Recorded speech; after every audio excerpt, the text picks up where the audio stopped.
ในวันที่15ธันวาคมอยู่ที่ห้องว่าการปกครองแขวงได้จัดกองประชุมถามบุคลากรของคณะภาคหักฐานห้องว่าการปกครองแขวงหอบที่2ให้เกียรติเข้าร่วมและเผยแพร่เอกสารของสหายเพชรสมัยสัญญาธิจักรคณะประจำภาคแขวงหัวหน้าคณะจัดตั้งแขวง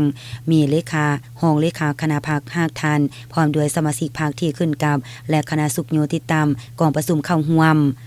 ทางนี้ก็เผยให้พนักงานสมาชิกพรรคมีความรู้และเข้าใจเกี่ยวกับความหมายและความสำคัญของการดำเนินกองประชุมใหญ่3คันเป็นเจ้าการนำเอามาตีกองประชุมไปจัดตั้งพันขยายให้เกิดผลเป็นจริงบนพื้นฐานความรู้เข้าใจดังกล่าวเพื่อเป็นการปรับปรุงภายในพรรคให้มีความปลอดภัยเข้มแข็งหนักแน่นและประกันการก่อสร้างพรรคตาม5หลักการ3ทิศนำของพรรคถูกต้องตามระเบียบพรรคเพื่อคัดเลือกเอาบุคลากรที่มีมาตรฐานเงื่อนไข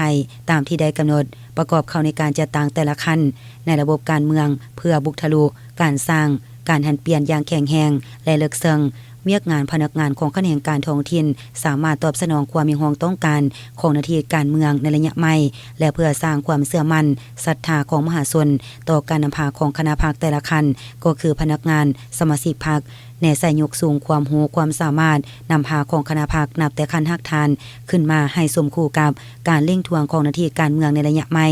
รับประกันการค้นคว้าเลือกเฟ้นบุคลากรประกอบเข้าในคณะพรรคแต่ละขั้นให้ถูกต้องครบถ้วนตามมาตรฐานเงื่อนไขที่ได้กำหนดไว้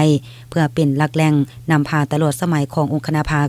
พร้อมกันนี้ในกองประชุมอย่างใดมีการป้อนบัตรทางบุคลากรในรอบที่2ของคณะพรรคหักฐานห้องว่าการปกครองแขวง